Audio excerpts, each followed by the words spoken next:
Hello all, hope you had a good weekend.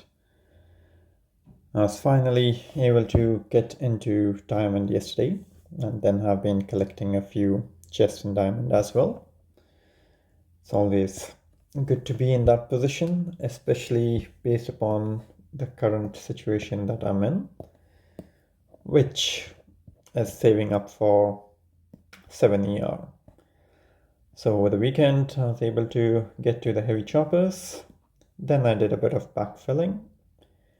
I went and picked up troop damage. I went and picked up heavies. And I went and picked up the extra troop health. The reason for this was just to ensure that A, my troops can survive a bit longer. Plus, since I was starting to use heavy choppers, I had less boats of seekers. So I needed more troop damage from them so that I could still be competitive against my pretty much same defense base layout, apart from adding in the extra proto. It still is very, very weak. And now I'll just keep on saving because the actual tech after 7ER, the troop damage, the extra troop health, the extra GB, and the extra building health will all help with my Seeker gameplay, hopefully. We'll see how the 7ER bases evolve to, and if I need to change any strategy. Another key reason why I wanted to be in diamond before saving for 7ER is that it's just a huge amount of keys. 165 and like gold is 8 chests away. But for diamond, it's slightly less. Plus, I also got the bonus keys from the diamond chest as well. So it just makes sense to try for the push for diamond before saving for 7ER. And that's why I went back for tech, which I thought would help me get into diamond and hopefully stay in diamond and collect a few chests as well. And with heavy drop and seeker, it is slightly better because I've done a few hits today morning and my seeker count is still good. I won't try to push right now or do any hits because I just want to keep collecting in diamond as long as possible. And the bases are getting really, really dirty. And this is the first time in this season that I have an absolutely clean log, so let's go through those hits. And hopefully it will help you out with your seeker hits if you are planning to do any as well. This was kind of a front-loaded base, something which we have seen in previous seasons. I don't think I've seen such a base in this season previously. It was my first attempt at hitting it.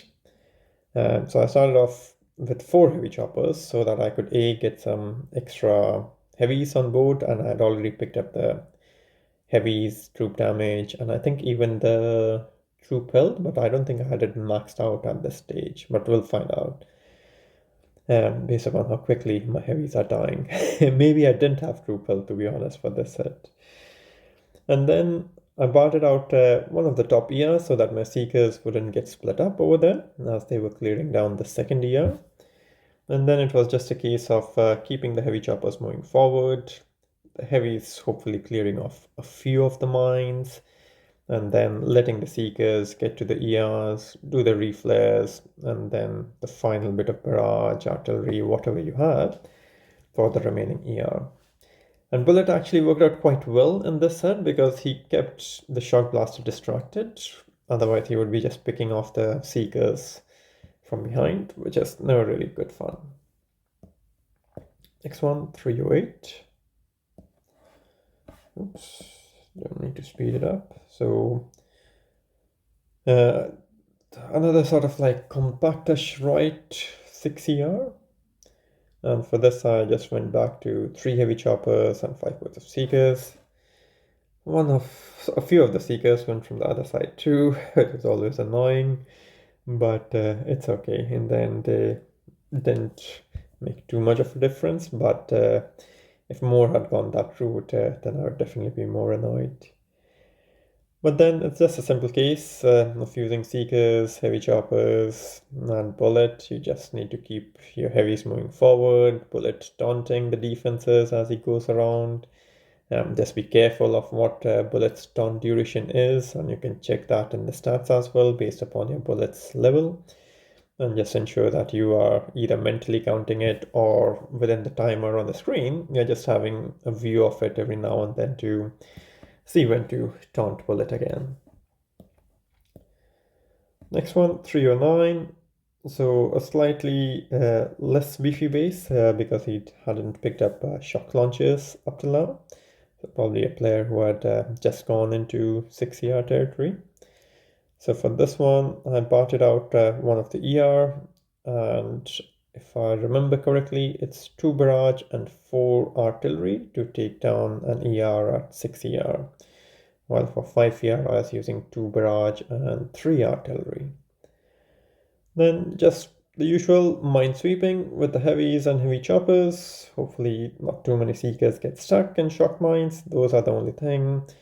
Yes, the bomb mines also hurt, but the shock mines hurt more because then your seekers are not really doing any damage to the ERs and just losing out on time. Plus with my defenses on the base, even like other players, they can get through my base really quickly, so it doesn't really have to be a seeker head. So I have to be really conscious of the time that I'm trying to pull in as well. Then 3 or 5. And this one was a back compact base. But the pathing for the engine rooms was quite good because I could go from kind of in an anti-clockwise direction from the very top and then start to get towards the ER closest to the side ramp as well, to the bottom ramp as well. But yeah, since it was quite busy, I just had to ensure that my heavy choppers are continuously moving forward and they're clearing off those mines, and Bullet can help a bit more in these compact layouts because he can distract a lot more defenses. And if you can position Bullet really well, mine comes in slightly late because he got stuck on a shock mine. But as he gets into that like central area where all the defenses are, just one taunt is enough to keep all of the seekers protected from the rest of the defenses. Okay, that was the previous one, 314 Pablo. So lucky to get a 5 ER matchup, and obviously with the 6 ER tech and the extra troop damage, the troop health, this is just too easy. I wasn't really pressed for time either because I knew that this player wouldn't have as much offensive tech as me, so I would still be able to get about 3 minutes, and that should be a winning time against a 5 ER opponent. Just keep Bullet moving forward. The comebacks are really good for HC Seekers, to be honest, because Bullet can just stay in one spot and he can keep everything protected from the Seekers. And just use a couple of back shocks because those back defenses are the one which are out of Bullet's taunt range. After that, Cry the Sea. I think he changed his name from Dry the Sea, but he's a good Seeker player. In one of my previous videos, also had one against him by 2 seconds, this one by 3 seconds. So I'm not too sure whether it's like the same player, but the name suggests it is the same player. But yeah, lucky enough to match another 5 ER. I think he is probably the only 5 ER guy who is using Seekers consistently. So he can pull off a fast time because with Seekers on my naked base, yes, you can get a really good time, especially if you have the extra troop damage, the troop health, etc. It just keeps the Seekers alive forever, and they'll take down the ERs really quickly as well. So decent time by me on a 5, but it was a bit close for comfort with the 3 second, but happy I was able to get that win. Then another 5 ER compact layout, so if I can get more of these, I can safely continue in Diamond until 7 ER, but most of my recent matchups were not the same, so this was from last evening when I was just trying to push for Diamond, and I think this or probably the next one was the one when I actually got into Diamond as well. But yeah, just keep them moving forward. And Bullet gets into that nice central location where all the flamethrowers, the machine gun, the cannons, everything is just taunted. And that makes it so much more worthwhile to use a bullet taunt up over there.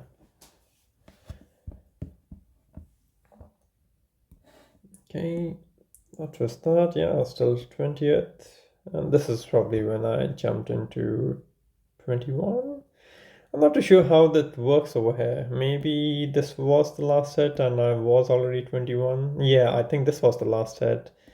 And then I probably was 21, but whatever it is. Then lucky enough to get another 5 ER, a bit more spread in this one, and I couldn't really bought out 1 ER, so I just went the full route, I think, taking my HCs and seekers. Just be careful when deploying from this side. If you're probably a bit too much to the side, you can end up having a few boots of seekers on the bottom ramp, which is never good, because then they're not in the fight and they're not helping you out either.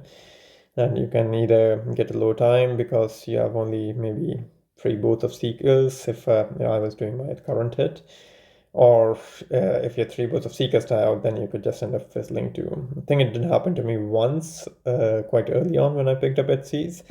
And that's when I've been extra careful when I'm deploying from the side ramp towards the left side, making sure my seekers do not get stuck.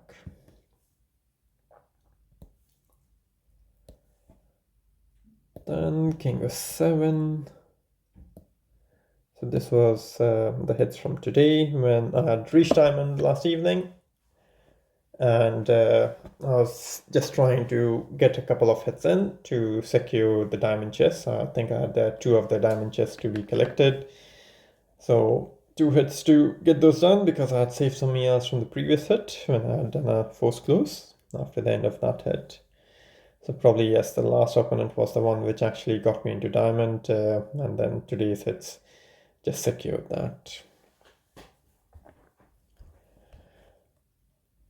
Then on this style, this one was quite good because I couldn't really like BART out an ER even if I wanted to, just because of the spread of the ERs. So instead I just went around the ERs. A bit unfortunate on this side where my seekers got a bit stuck, but ultimately I was able to keep the heavies moving forward, taking care of the shock mines as they went along, and then the seekers finally catching up. I didn't have too many seekers left at the end of the set, but they were more than sufficient. Plus I didn't, since I was just starting off the day fresh, it was only 5 boats of seekers which actually get used up on the first hit. And then for the final hit, and to collect my second chest, I was able to get the opponent to fizzle. Probably they tried seeker hits on me. And on this one, I did a slightly different hit. Generally, I end up barting out this middle ER if all things go well. But on this one, I went up top and I sent a board of seeker for the middle ER, and then the rest of the seekers on the far right for the top ERs. So if you're having this sort of a base, just be careful of the position of your middle ER. You can get easily hit with this hit, and where you can split the seekers in the initial drop. And as you'll see, it's only 1 board of seekers primarily down here, but with just 1 supported shock, they were more than sufficient to take it down. Those seekers are really strong with the troop damage. Plus I had bartered out the SL, so they weren't going to disturb my hit. Bullet was a bit lacking on this hit. He got stuck in a shock mine, but that's okay. The seekers and the heavies got the job done. Those are all the hits for now, folks. And yes, I'll just continue saving for 7 ER now. And I'll see whether I want to spend my tokens or not, because I'll need tokens for the troop damage, for the troop health, for the gunboat energy, and for the building health as well. I think I'll have enough if I can collect in diamond, or I can mostly collect in diamond, but let's see. And then I'll try to see when I can rank up a bit and maybe secure a decent enough start for next season before I finish this season. Have a lovely rest of the Sunday, folks. See you soon.